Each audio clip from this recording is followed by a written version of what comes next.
Hello friends and welcome to lesson number 10. This is the third video and we are studying manufacturing sector in India. In the previous video friend, we started studying about the effects of liberalization on our economy and especially the manufacturing sector. So we'll continue that point here in this video also. So in this video, the first point that we are going to study is about the impact on public sector and state ownership. Okay, so what happened to the public sector enterprises and the state ownership of various sectors in our country after our economy was liberalized. Okay, so liberalization, as we know, it was basically reducing state interference, opening up the economy to foreign investment, which was basically globalization, and also privatization of many central public sector undertakings or many sectors. So all this together we call them LPG policy. So we are basically studying that, and now we'll see what was the impact on the public sector and state ownership. So the public sector dominance declined. Obviously, if you open up the economy to private sector participation, so the public sector dominance will decline. Disinvestment and privatization accelerated in some phases. So this disinvestment meaning the government started disinvesting in many sectors. For example, many public sector undertakings were privatized. It was sold to the private sectors so that the government get the money from it, and then the governor just regulates that particular industry. So it doesn't have to participate in the economic activity directly. It just becomes a regulator. So that is called disinvestment. And privatization meaning opening up of many sectors for the private investment also. For example, previously heavy industries like steel, it was only allowed for government companies, but and government used to run them. But then many steel factories were opened in the private sector also after that, and similarly other sectors also. Sectors like telecom, aviation, steel, power generation saw massive private entry. So these were the main sectors, like telecom, previously only purely government, aviation, steel, power generation saw massive private entry. Friends, can you tell me in the comment section as to which sector is still under the government ownership or public ownership and it has not been opened for private sector? So please, if you know the answer, you comment in the comment section.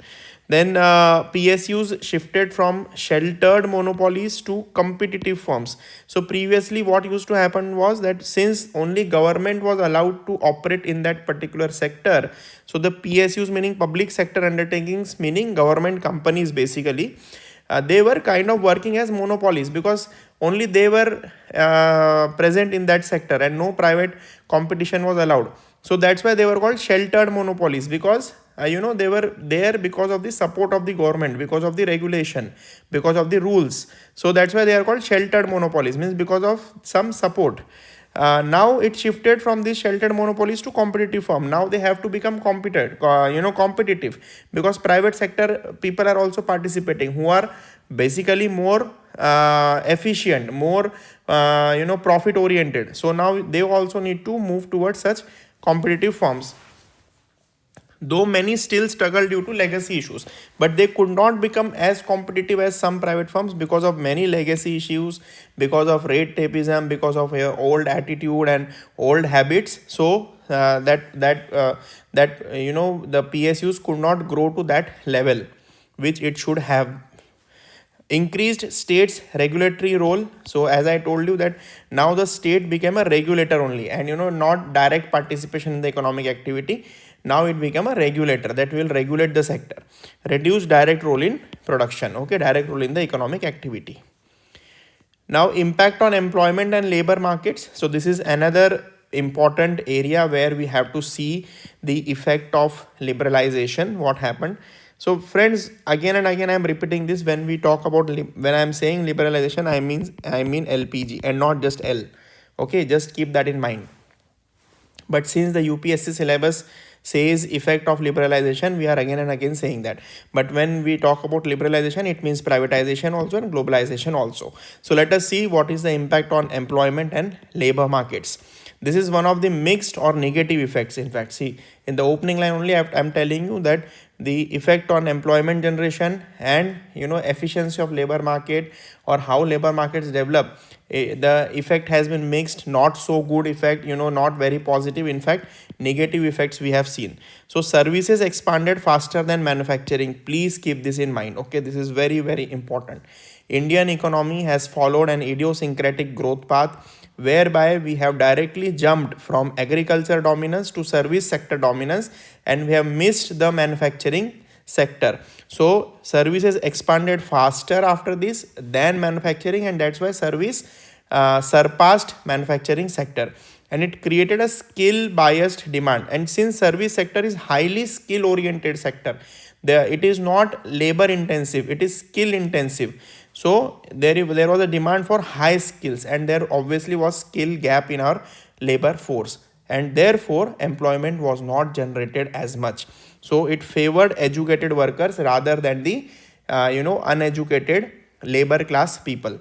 Informal sector continued to dominate the employment, and since the people were not skilled, they could not find much employment in the formal sectors. So people were forced to get into informal sector. So informal sector still dominates in our country. Manufacturing failed to absorb labor at scale, meaning at large scale, leading to jobless or job poor growth. So this is again a problem since 1991, and even today we are facing this problem. Labor intensive industries faced competition from low wage Asian economies, hurting job potential. So also there were other economies in the world like China, Vietnam, Taiwan, which were initially very competitive when it came to labor intensive manufacturing, because there was cheap labor, and therefore they progressed much ahead and gave huge competition to Indian manufacturing sector. So we face that global competition also, and that's why we could not grow that much in manufacturing. Thus employment elasticity of growth fell sharply after 1991. Employment elasticity of growth meaning what is the percentage of employment growth, okay, divided by percentage of economic growth or GDP growth. So if for example your economic growth happens by 7%, and because of the 7% economic growth your employment grows by say 14%, so your elasticity is 2, which is more than 1. It means that employment is growing twice as much as your economy.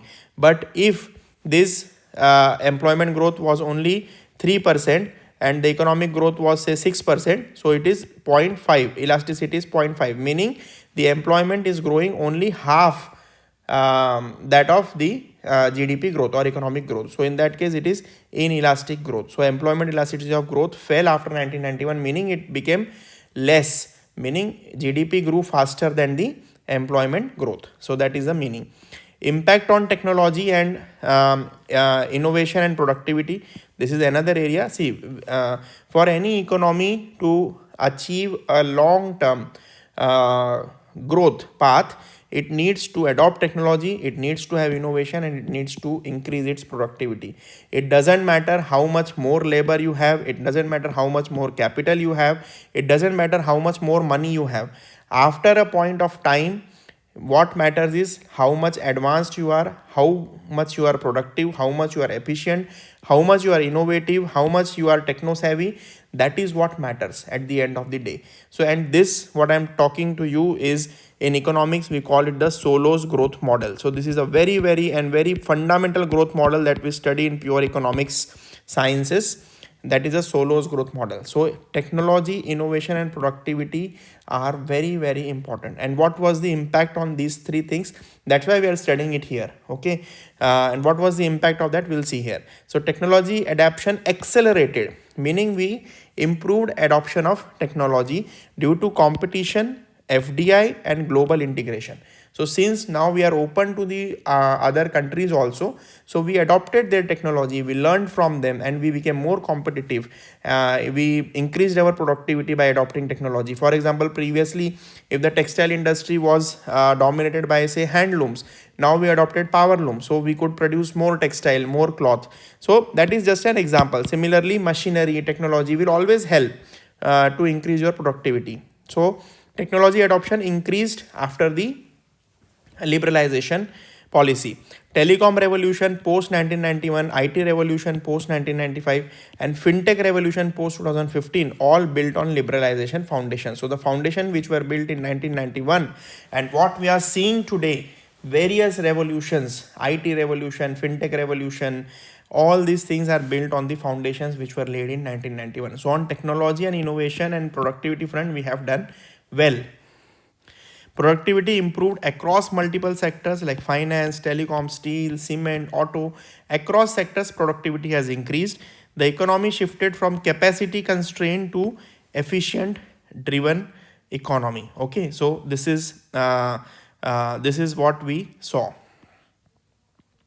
Then impact on regional disparities, how various states or various regions of the countries develop after LPG. Not everybody got the benefit, right? So Bihar did not develop as much as Maharashtra did, or Arunachal Pradesh did not develop as much as UP did or Rajasthan did. So various different regional dimensions are there. We'll see them. Liberalization produced uneven benefits, as I've told you. The benefits were not evenly spread across various regions of the country. States with better infrastructure, ports, and governance. See, these three things are important: infrastructure, availability of ports, and governance. In infrastructure, what will come? Your roads, highways, railways, electricity and power connection, then availability of internet, etc. So many different infrastructure parameters. So states which had better infrastructure, better ports, and good governance also. Governance, that is regulation, laws, in general, what is the social capital there? So social capital is equally important, right? We don't really talk about this, but social capital is equally important as to how much social harmony is there in that particular area. That will also depend on whether an industries will come or not. So states like Tamil Nadu, Maharashtra, Karnataka, Gujarat saw faster industrialization because of these positive factors. Eastern and Bimaru states lagged. Regional divergence widened in manufacturing investment, literacy, and per capita income. So because of the uneven distribution of benefits, the divergence widened, meaning the growth of Maharashtra was more than the growth of Bihar. So the difference between them was widening. Okay, this gap was widening. Thus, liberalization amplified existing spatial inequalities. So whatever was existing in 1991, it amplified in say 2020. So now there is more disparity between regions or among various states. Then let us look at some of the social effects. What were the various social effects of liberalization? Social effects meaning what was the effect on the society, how society structure changed, what was the effect on women, what was the effect on women, what was the effect on Dalits, what was the effect on labor class, what was the effect on low income groups, etc. What was the impact on middle class? So these are called social effects. So the major two effects that we saw after the 1991 LPG policy was, first, that there was a middle class expansion, meaning the middle class. So we divide our population in three classes, right? So lower class, meaning poor class people, okay, then middle class, that is middle income, and then high class or rich class people.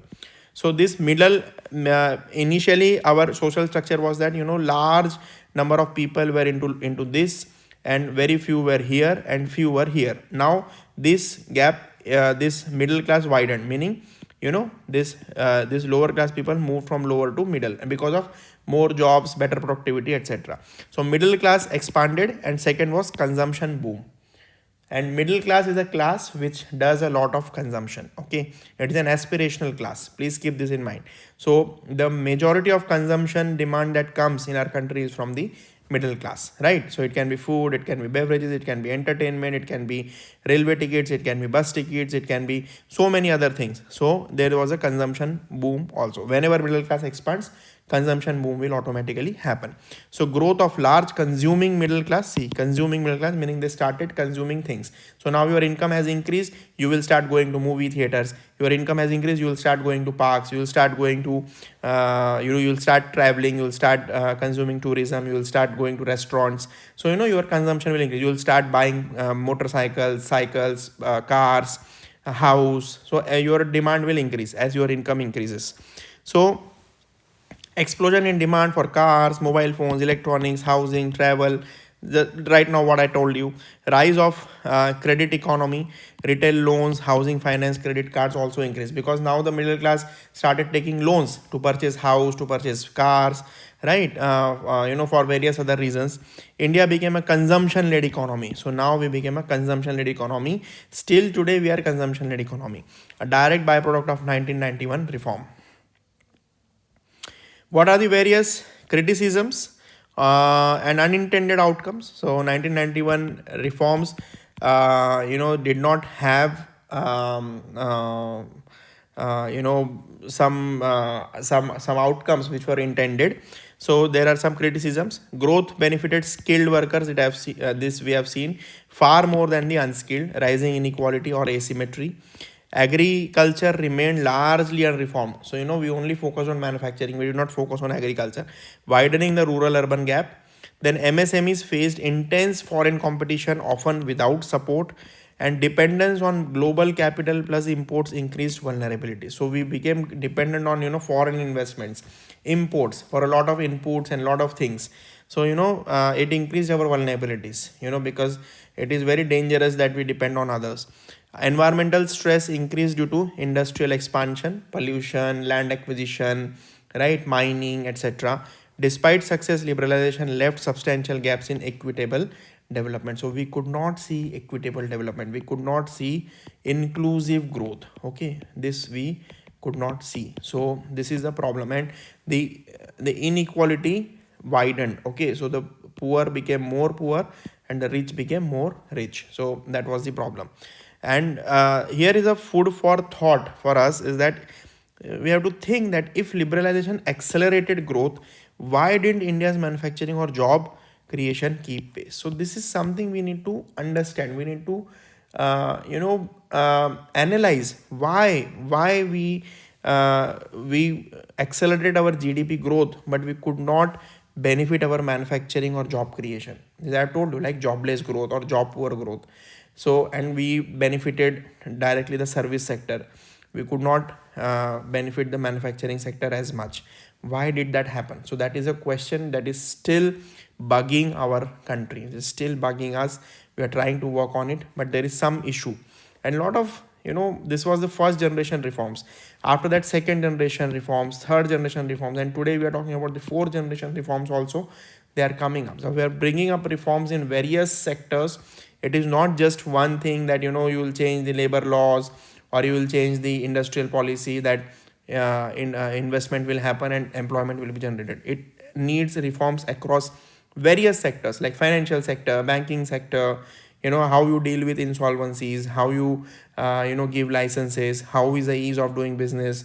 And at last, as I've told you, how is the social capital, that also matters a lot. So ultimately, we have to think from various point of view. And industrial policy evolution, labor intensive export failure, and reform bottlenecks need to be studied. So we need to understand why these things are happening. Okay, so we'll continue in the next video. Thank you.